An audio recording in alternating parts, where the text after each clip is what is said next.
What is up, you guys? We're here for our weekly anchor message where we are getting our spiritual assignments for the week.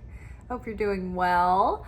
I'm going to read a little bit of a little portion from the Pilgrim's Progress. It was what I was led to use for my prop today in our photo for the spread. So how I choose the props that go into the photos of the cards laid out is the same way that I channel the messages. I get an impression of where I'm headed and then things come together from there. So a lot of times I'll be led to a certain book in my house or a photograph book or certain props or objects and things. And I will sometimes realize the significance and sometimes I won't.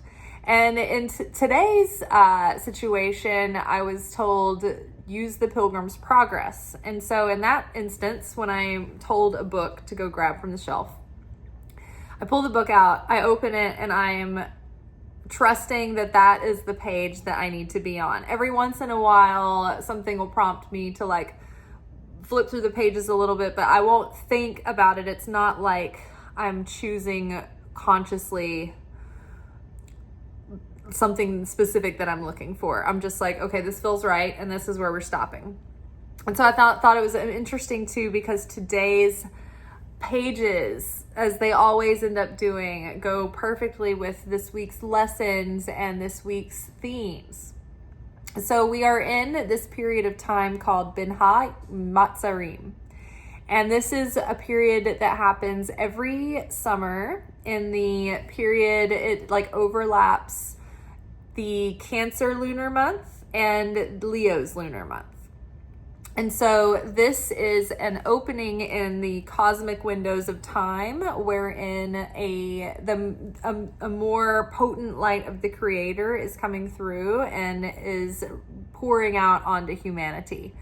Which this heightened light, imagine if we didn't have an ozone layer, if you were exposed to a nuclear blast, suddenly it would be so intense that you would barely be able to take it. So that is where this pressure is coming from, that breaks down the former vessel so that we can be reborn anew and break down the old consciousness and evolve and expand. So the thing about Hebrew holidays is that on a deeper level than the historical event, there is already that cosmic window of time open on these days, right? So it just so happens, though, that a lot of usually the historical event that is remembered on the day for the Hebrew holiday, people get focused on the event that happened.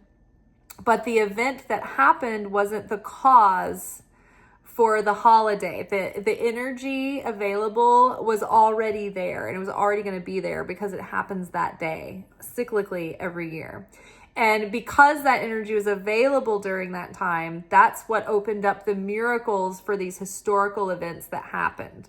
So for instance, for Hanukkah, when the Maccabees were able to overcome the Greeks, this wasn't just a random time of year that it happened and that was great, and then the lamp kept burning because the oil kept lasting. The miracle happened because that window of time and space was already available with that miraculous light for Hanukkah. It wasn't called Hanukkah yet, but there was already a window open that would allow that miraculous energy to make way for the historical events that played out that day that Hanukkah is now organized and celebrated around. So with Bein mourning, the event that happened during these 3 weeks were different events, actually. It's to commemorate the destruction of the first temple and the destruction of the second temple. And what's interesting about that is that we are recently shedding our ego layers, right? We are in the, a couple of different retrogrades. We're shedding all these things that are holding us back from fully stepping into that higher self, that higher consciousness. And so for us, it's like we are breaking down the temple. We are destroying the temple, the current temple of us, right? When Jesus told the Pharisees, watch this temple come down and not one stone will be left standing. You can destroy this temple. Not one stone will be left standing, but I will raise it up again in 3 days. And so they thought he was talking about the physical temple of the church. They're like, this took us years to build. This is impossible. We can't bring it up in 3 days. Well, what he was talking about was him. He was the temple, right? There's my timer on my preheat on my oven. So we are the temple, right? And when the temple gets destroyed, that means that we have fully sacrificed our ego consciousness, the body consciousness, that animalistic carnal mind, right? We've sacrificed that, we've released it, we've let it go, and now we have a new temple being built, the reconstruction of the temple, that building of that even stronger connection to the Creator and a more Christ-like consciousness. So let's look at our cards. We'll talk about the cards, and then when we finish up, I'm going to read the passage from Pilgrim's Progress. And we also have our audio to listen to as well. So I'm going to show you guys the cards. I'm going to pause, let you listen to the audio, and then we will talk about the cards more. So from the wild unknown archetypes, we have the Sustainer. We have the Kiss. And we have the Pilgrim.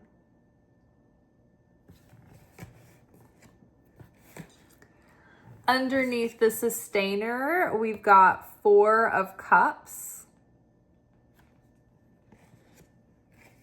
Underneath the Kiss, we have Ace of Cups. And underneath the Pilgrim, we have 3 of Wands. So I'm going to pause, let you guys listen to the audio. You can look at the spread, at the picture, and then we'll be right back. We are in a period of 3 weeks called Bein Hamatzarim. This is the mourning of the destruction of the first and second temples.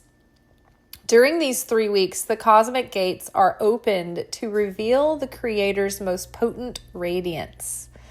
This can feel like pressure and challenge. The tests that present are initiations into our next level.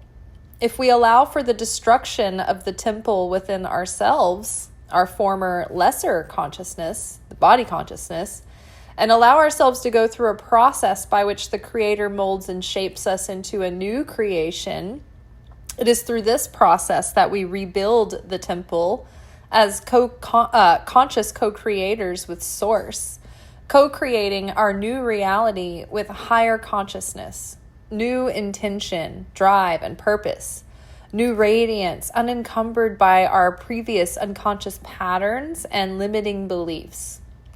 We are strengthening our connection to the Creator and know that this connection is what sustains us, shields us, and fulfills us. This connection gives us peace and rest, as well as vigor and desire and perseverance. We're embarking on a new journey. This is our next chapter of awakening, building, and self-discovery. This time we set out on our journey as the pilgrim, knowing that each step and each act can be a living devotion. We see God everywhere along the journey and hold sacred purpose within every step. All right. So one of the things that happens during these 3 weeks is this pressure and challenge. And then what does that look like? Essentially, it's going to stir up our negative emotions. And so we're going to be tempted to feel lack, fear, doubt, anger, sadness, self-pity over these 3 weeks. The challenge for us is to restrict ourselves from going into that consciousness, that thought process. When we become reactive like that and so affected by our thoughts that pop into our head or the outer circumstances, we're in effect consciousness. When we're in effect consciousness, we no longer share affinity with the light of the Creator, because the Creator is the cause, the eternal emanating cause, not the effect. So when we can feel the circumstances bringing up the fears in us, and we say, no, you know what? I'm choosing my cosmic sovereignty. I'm going to pause. I'm going to detach from the feelings this is bringing up in me. And I'm not going to go down a spiral, and I'm not going to go down a rabbit hole, and I'm not going to start popping off and clapping back like I want to. And I'm going to try to choose a better thought. I'm going to choose a better attitude. I'm going to ask God to help me choose a loving thought and a loving attitude and a positive outlook, productive and an outlook of certainty, right? How to move forward and make the situation, if we can hold on to the certainty that God is with us through these situations, then even a situation that's, say, plotted to work against us, right? Let's say the opponent got in there and he schemed this big scheme, and this whole thing is set up to bring you down and destroy you. And you're in a real crisis, and if you can maintain that consciousness that the Creator is with you, that the Creator can turn this thing around, and you can find peace in that within the crisis, then more often than not, the situation can flip itself. And by the end of it, you can be exalted, for your efforts, for the whole situation can turn around. And what was meant to foil you and destroy you can actually lift you up and propel you at the end of that. So, don't get lost in the tests, right? Don't get baited in and sucked into the drama and the soap opera. We've got to, when we feel the trigger, when we feel the bait coming up, that's when we really have to restrict and say, okay, I'm in the middle of a test right now. Reactive behavior is going to I'm gonna fail the challenge. So I need to really pay attention to what's going on, choose my consciousness wisely with intention. Because what we want to focus on is that what's the most important thing is to maintain our connection to the Creator. That's what truly sustains us. That is what keeps us protected and provided for, right? So when the connection is strong, we're in that flow. When we cut ourselves off from the connection, when we get downtrodden, when we get moody, when we, get angry, or when we're focused on lack and doubt, and we're turned inward and we're into our own self-pity, or whatever, flesh consciousness, whatever carnal mind has sent us into a spiral, we temporarily forget, oh no, because I'm in this state, I've cut myself off from the Creator. I'm not in affinity with the Creator anymore. And one of the themes, one of the lessons from the Zohar this week, from our daily Torah portions, focuses on a concept of basically the general statements of the portion that started the week was that he who puts their emphasis and focus on valuing and pursuing wisdom, but not awe of the Creator, will lose that wisdom. But a person who cherishes their awe of the Creator over gaining wisdom will not lose their wisdom and will gain wisdom and will be protected. And so one of the rabbis that I follow, Michael Berg, always lately has been mentioning a lot that we should have one fear and one fear only. And the one fear that we should have is cutting off our connection with the Creator, losing our connection with the Creator, damaging that connection, right? Because then we're open and vulnerable to chaos and suffering and things going topsy-turvy. Whereas when our connection is strong with the Creator, we are under the influence and the protection of the Creator. The presence of God, the Shekhinah, is upon us, and that provides us protection and blessing and favor. Another thing that came up too is on Saturday night during our Secret Teachings of Jesus segment, we were learning that a creature can co-create as well, can create. A creature can create, but a offspring can only procreate.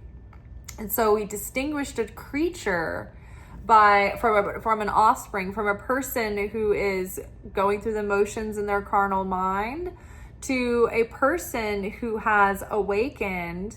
They've chosen to sacrifice their carnal mind, and they've volunteered themselves to be going through a process by which the Creator molds and shapes them into a new creation, a new being.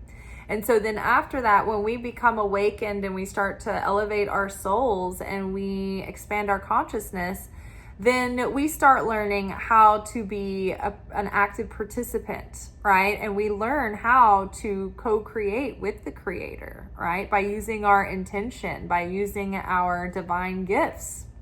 So not becoming downtrodden, not getting lost in what's not working, right? Because when we're lost in what's not working, this person can't see that their little friend here is actually holding up an umbrella, and they're making an effort. Like, there's good things happening to this person, and there are people or like friends around that are there for the person, offering help, offering care. But we just don't see that when we get so self-obsessed and we get, we start, getting really down. It's like we turn ourselves down and we don't look up. We don't look up to see the possibility or the presence of God or angels in the forms of helpers coming, to be there for us. So literally like seeing through the smoke and mirrors of the tests this week and focusing on all the beautiful things that we do have. Two of the things that are supposed to help us through these 3 weeks to reveal the most light are, one, to put, let's see, hold on. There's two things. One was casting good eye on someone instead of evil eye. So that means that you are merciful or that you believe the best about someone. And hold on, the other one was, I just listened to David's podcast today, and he was talking about these two things to focus on through the week.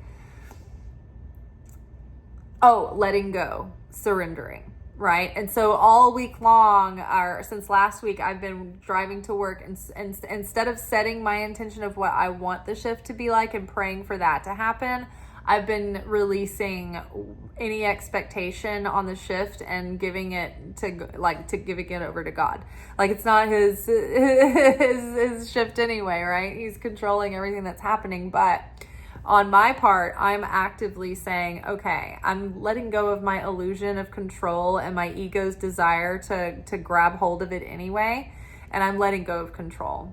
And I'm letting go of my opinion about how I want things to go. And I'm surrendering and trusting the Creator. So we are surrendering. We're letting go of the outcome. We're like, okay, it doesn't matter what the outcome is. I'm following my purpose. I'm following my guidance. I'm showing up. I'm doing the action.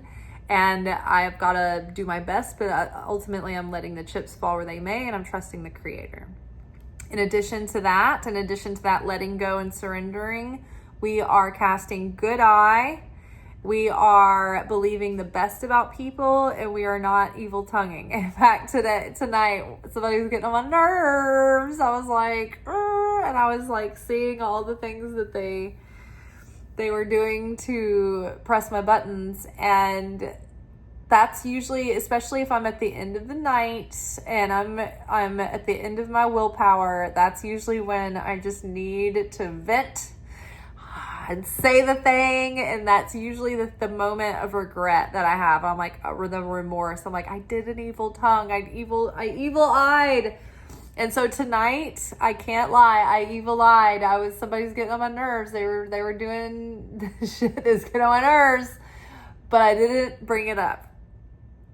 I didn't say anything. I didn't say some sassy frass thing that probably people would have been like, yeah, like I didn't. I was able, thank God, but for the grace, I was able to keep my mouth shut. Yes. Thank God, and get out of today without an evil tongue. So thank goodness for that. I did vent about my tables, but I don't know if God counts that, because even God is like, yeah, these tables. Oh, kidding. Just kidding there. Okay, so we've talked about the sustainer and the Four of Cups. The feeling of, being like a little bit just ennui, you're feeling just blah, not really feeling a lust for life, so to speak. But so coming through this, shaking that off, realizing that, this is just heightened illusion. These are tests. Everything's going to be fine. And as we realize that, like, okay, the Creator is with me. All this is happening for me. This is actually very exciting. All of these tests mean that I'm being up-leveled, right? And so the more that we can focus on the Creator being our sustainer and our source for fulfillment, the more that we proactively engage and pursue this connection, it's like the kiss here is like that electrified feeling of being drawn in close to the Creator. And getting that fulfillment and the feeling of being sustained and loved and feeling beloved by the Creator. And that is giving, sorry, now I've got like belches and hiccups. It's giving us a renewed, emotional renewal and a renewed sense of hope and excitement and inspiration. And this could mean also that new love might be coming in many different forms. It could be just a love of life, a love of the Creator that gives you that feeling, that gives a little skip in your step, gives you the motivation and excitement to, try new things and start new things and make new things, right? When we get depressed and downtrodden, right? Nothing feels like, it's like, what's the point? Why bother, and that's what gets the world, that's what turns the world very dark and dreary. We need people creating things and making things and having hope and putting beauty and light into the world. And it takes a happy heart to be able, obviously a lot of really great art happens when people are going through it. But once they get into the process, it takes excitement and passion to want to put it forth, right? There's excitement about my angry song, like Alanis Morissette back when she released Jagged Little Pill. That was like the angriest album ever made, but people really, oh God, it hit a nerve, it hit a note, and people loved it. And I'm sure she was excited, right? And joyous the whole time she's touring with this album where she's singing about all her rage and anger, right? We can still be excited and inspired, right? So there's a sense that we are drawing close to the Creator and we are tightening that connection, whilst I think this is over spilling into our life. And I think that we're going to have, new relationship possibilities, new friendships coming in, and generally just like a feeling of love and camaraderie and feelings of like being seen and supported, feelings of community and feelings of, being surrounded by people that care, or that people, finding in kindred spirits, feeling appreciation and community. But hopefully romantic love coming in. We've had a lot of cards recently suggesting that we are close to beginning a new cycle in our love lives. And so I think that's very encouraging. And then last but not least, we have the Pilgrim card here with the Three of Wands. So as we have been doing this deep work over the last few years and really going in and doing the concentrated effort, I think that we are starting to see that our mundane life, it's like, it's not separate from the holy and the sacred. It's like every day, every hour, from what time we decide to wake up till the things that we fill our day with, and the mundane, from the mundane to the special to the extraordinary, all of it counts. All of it is a living, moving devotion.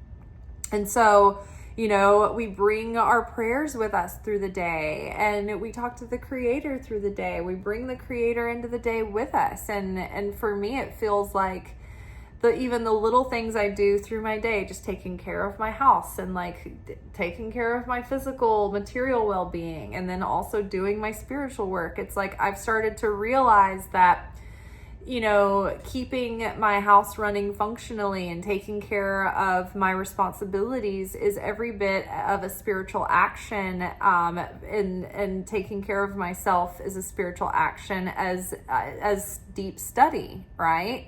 Because we've all known that person or that character who might have a deep yearning to like study and learn the scripture, do the spiritual work, but then like they don't, they're like too in the ethereal realms, and they're not taking care of their business, and they're not taking care of their house, and they're not taking care of their health, and other things are falling apart. So really, truly being spiritual is about like taking care of all the areas of your life and realizing that they're all important, that they all play a part.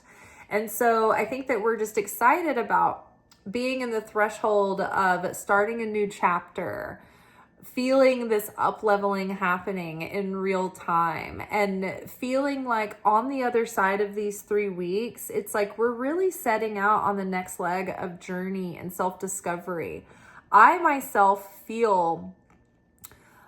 I can feel the difference of the growth that's been happening over the last few weeks. I feel different in my consciousness. I feel different in my energy. I feel different in my confidence levels and in my inner peace and fulfillment.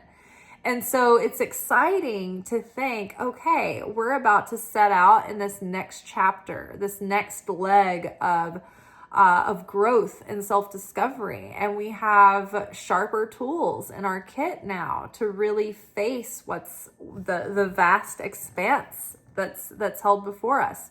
And I think it's exciting too, because this time we're not along the path and suddenly it hits us and we become awakened, and then we start paying attention, and then we start seeing that the Creator is working through situations, and then we start, you know, realizing that everything that we're doing is the spiritual work. It's like becoming the pilgrim, like halfway along the journey. No, instead, this time we're setting out ready, aware, like with our like sacred consciousness in check, knowing that like this whole next chapter, it's not just like some parts of it are spiritual, some parts aren't.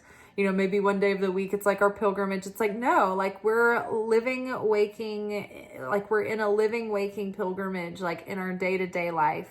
And that's how we're taking it on. And that's how we're approaching it, because every day is sacred. And every moment we are either connected with the Creator or we aren't. And so, you know, we want to keep that connection strong. And we're realizing how much we value this and how much it makes a difference and how much fulfillment that we have because of it. So treating life in a different way, you know, not taking it for granted, but really seeing that it is precious, and that, you know, we may not feel like we know what our purpose is as far as like how to incorporate our dreams and our talents into, you know, the way that we give and serve the world, right? We all hope, you know, many of us hope that we can do that with our career, but that's not always the case. Sometimes we patch things together and we find, you know, we bring meaning and purpose to our job, but then we have a spiritual calling on the side. Like for me, I bring purpose to this. I feel like my purpose and my calling is teaching and sharing these spiritual concepts and wisdom, but I haven't been able to make a career of it yet. I do this like my job. I spend time, and in a way it is a career, but I'm not making money from it. It may hopefully yield a way to make money from it at some point, because I would like to spend even more time doing this and even more time creating and sharing. But I run out of time because I have to go to work, right? So, but I've realized though that I can live with purpose. I can bring my purpose to everything, everywhere I am. And ultimately, our purpose is the soul correction, the awakening of our soul. It's not necessarily the career path that we choose or the job title that we have, although sometimes those can cross paths. It does give us a sense of, oh, okay, my life can be deeply meaningful and purposeful, and I can find purpose in many things, and I can bring purpose, a sense of purpose, into everything that I do.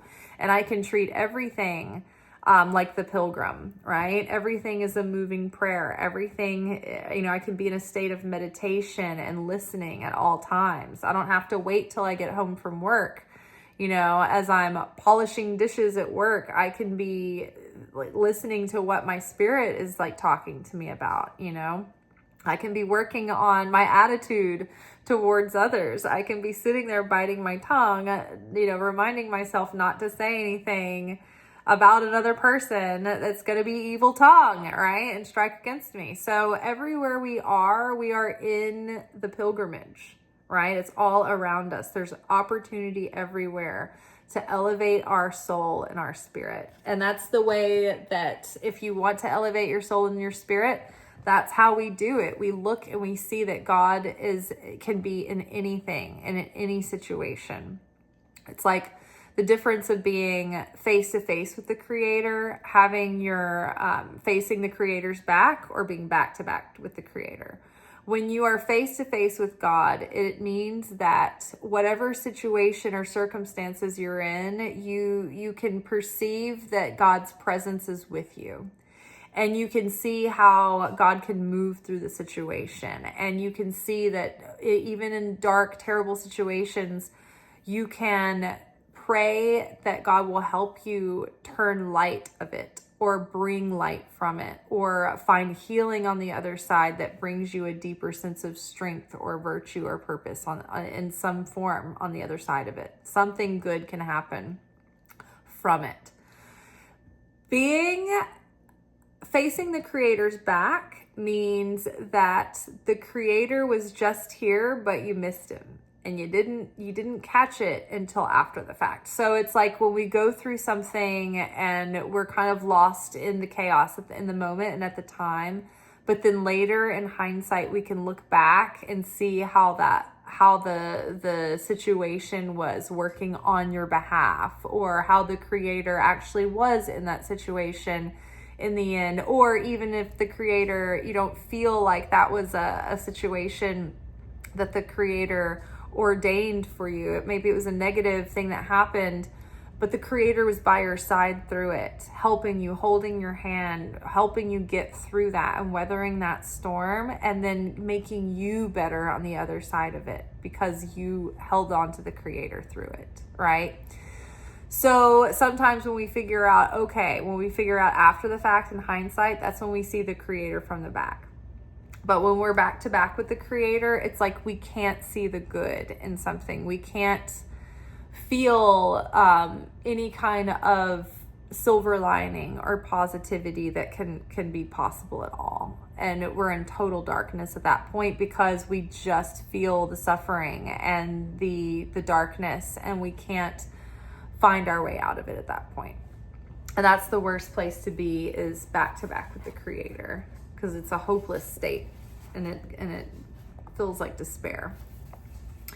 Okay, so you guys, I suggest that you zoom in to the photo where you can see how the dialogue is written out, because this is an allegory. And so sometimes it'll say like a name in in like italics, and then it'll put a period next to it. So I think that it's like almost like written like a script in that way. So it may be easier to comprehend this fully if you are reading it and looking at the words yourself, but I'm going to still read it out loud to you guys just in case. So, starting at the top of the page, I have never read A Pilgrim's Progress. So that's another thing to mention, is that like, I'm not thinking when I do these posts, like, oh, you know what would be perfect is that part in Pilgrim's Progress when it talks about this. I've never read Pilgrim's Progress. So I'm just told, go up, get the book, open it, and this is what it is. So with no context, here's where we're at in this allegory. A privileged place for those that are become pilgrims, and we now at this door are such. Wherefore we pray that we may be partakers of that for which we at this time are come. For the day, as thou seest, is very far spent, and we are loth tonight to go any further. So they've been on their journey for quite some time, and they're saying that the people who have come to become pilgrims are very blessed. But this late in their journey, and night is coming. So the damsel says, pray, what may I call your name, that I may tell it to my Lord within? So the damsel says, pray, what may I call your name, that I may tell it to my Lord within? And then it says, Christ.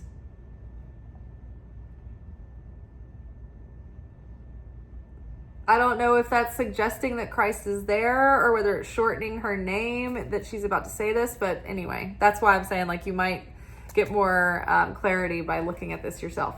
So my name is Christiana. I was the wife of that pilgrim that some years ago did travel this way. And these be his 4 children. The maiden also is my companion and is going on the pilgrimage too. Innocent, a character innocent, then ran innocent in. So innocent runs in.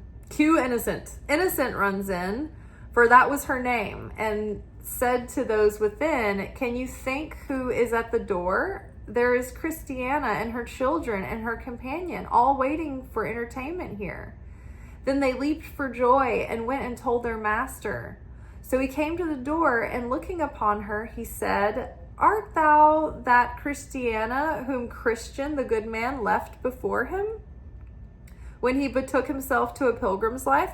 So this man is saying, aren't you Christian's wife that he left behind to go on the pilgrimage like years ago?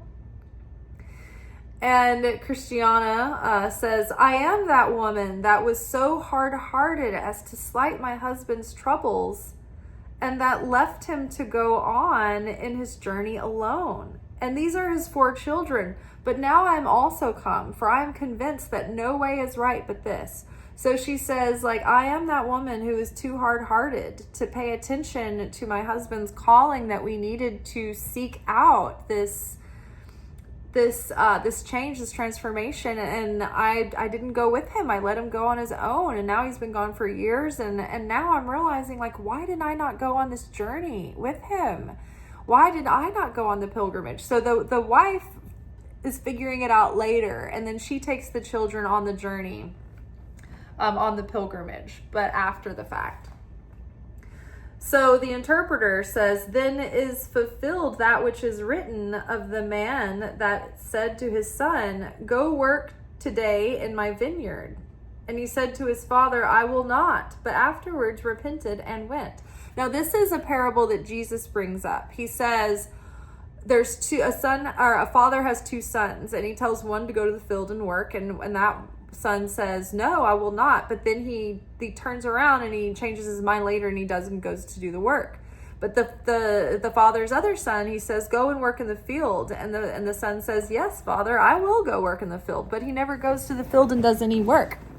So it says, okay, which son is obedient to his father? And everybody says, oh, the first son, because he, even though it was delayed, and at first he was like, no, I'm not going to do this. He came around later and actually did what he said he was going to do, what he was asked of him. But the first pilgrim was like, yeah, I'm going to go along with it. I'm going to follow the rules. I'm going to do everything I'm supposed to be doing, but then didn't do it.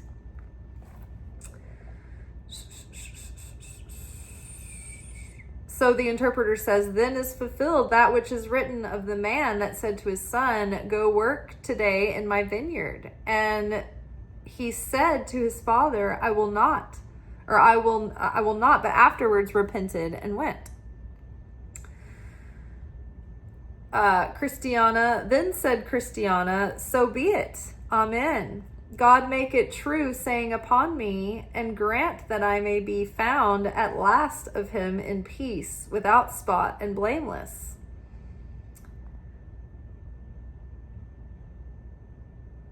So said Christiana, so be it. Amen. God make it true, saying upon me, and grant that I may be found at the last of him in peace, without spot and blameless. So she's like, thank God that like I'm being recognized for like joining in eventually as a pilgrim.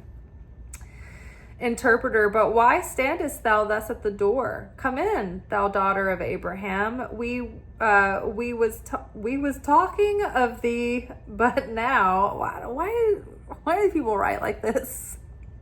We was talking of thee, but now, for tidings have come to us before, how thou art become a pilgrim. So they're like, oh, come on in, daughter of Abraham. We were just talking about, what all's happened and what's transpired, but how did you become a pilgrim? Come, children, come in. Come, maiden, come in. So he had them all come into the house. So when they were within, they were bidden sit down and rest them. It says, so when they were within, they were bidden sit down and rest them, which when they had done, those that attended upon the pilgrims in the house came into the room to see them. And one smiled and another smiled, and they all smiled, for joy that Christiana was become a pilgrim. They also looked upon the boys. They stroked them over the faces with the hand in token of their kind reception of them. They also carried it lovingly to mercy and bid them all welcome into their master's house.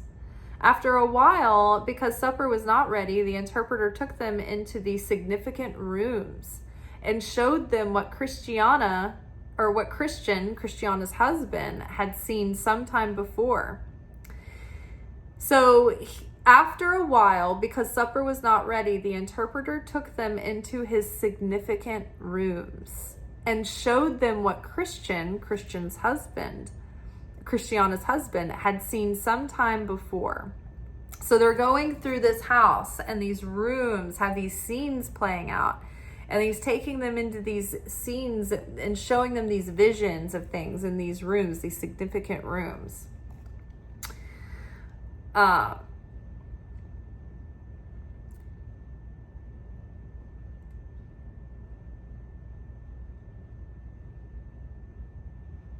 Okay, so here, therefore, they saw the man in the cage, the man and his dream, the man that cut his way through his enemies, and the picture of the biggest of them all, together with the rest of those things that were then so profitable to Christian.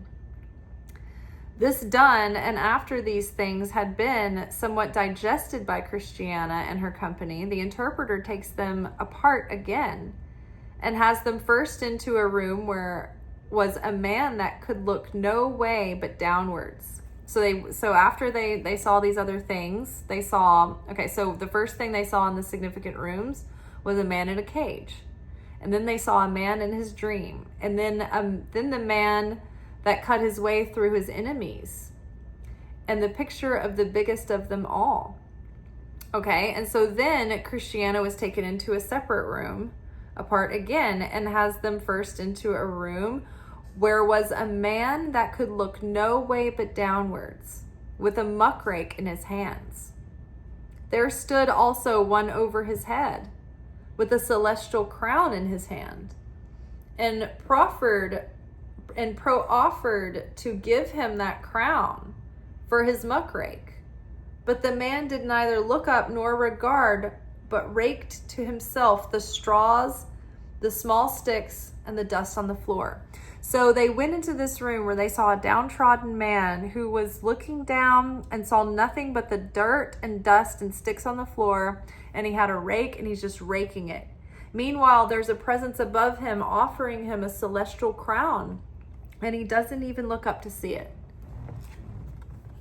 The being before him offering him a celestial crown, and he doesn't look up to see it because he's focused on the dirt on the ground, on raking, on doing that work, on toiling, on work and toil and suffering. Instead of looking up to that cosmic crown, the crown, the consciousness that provides us shelter, protection, right? What we were just talking about earlier. How the creator, the Shina, that presence of God, shields us, protects us, covers us in the storm. But we have to be able to connect with it and see it.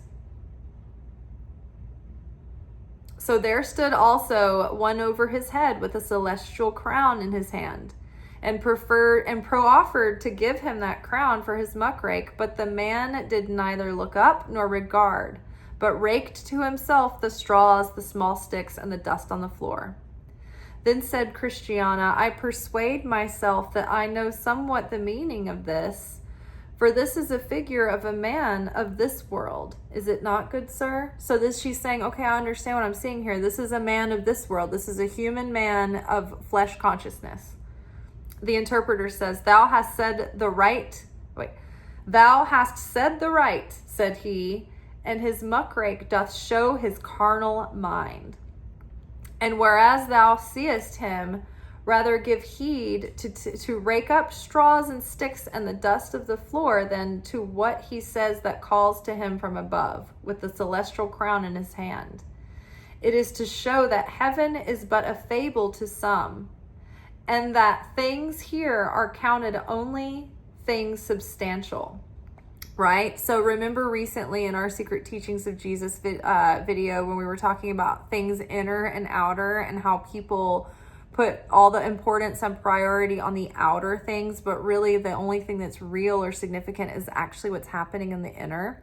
Same with this situation. This man, this carnal mind is obsessed with the physical material toil, the burden, the keeping the lights on, going to work, going through the motions of the mundane, but there's no awareness of God within any of it. It's just make it happen, reasonable, logical things add up. Otherwise, there's nothing beyond this physical material world. And so the man is sitting there, and instead of taking that celestial crown that will bring him out of his toil and burden, he just stays in the burden. He just stays in the burden with no concept or awareness of the divine presence.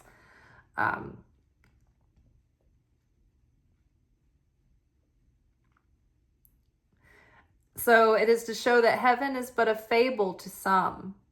Like, they don't think the spiritual world is real. It's just something that's like a nice fairy tale story. It's just a fable to some. It's not real to them. So heaven is but a fable to some, and that things here are counted the only things substantial. So they're saying, like, to people who don't believe in heaven, they're like, okay, this is the one, this life on earth is all we have. You know, it's all about what we contribute, what we can produce, what we can make happen, what we can achieve, what we can attain. And it's not really, there's no value placed upon the change that you're making to your heart and soul, right? And to your consciousness, the inner change, the inner treasures that you're building. Now, whereas it was also showed thee that the man could look no way but downwards. It is to let thee know that earthly things, when they are with power upon men's minds, quite carry their hearts away from God. So when we get so obsessed with the grind and the toil and worrying about, oh, how are we going to make ends meet? Oh, there's so much to do. I don't have time in the day to stop and read scripture. I don't have money to tithe. Like, when you get so obsessed with the material world, it disconnects you from God, and you forget, and your connection dwindles, right? And then you become downtrodden, and then you feel like this. You feel exposed to the challenges and the storms of life, and you don't see that you have God with you, and angels with you, and spiritual support sheltering you and guiding you through.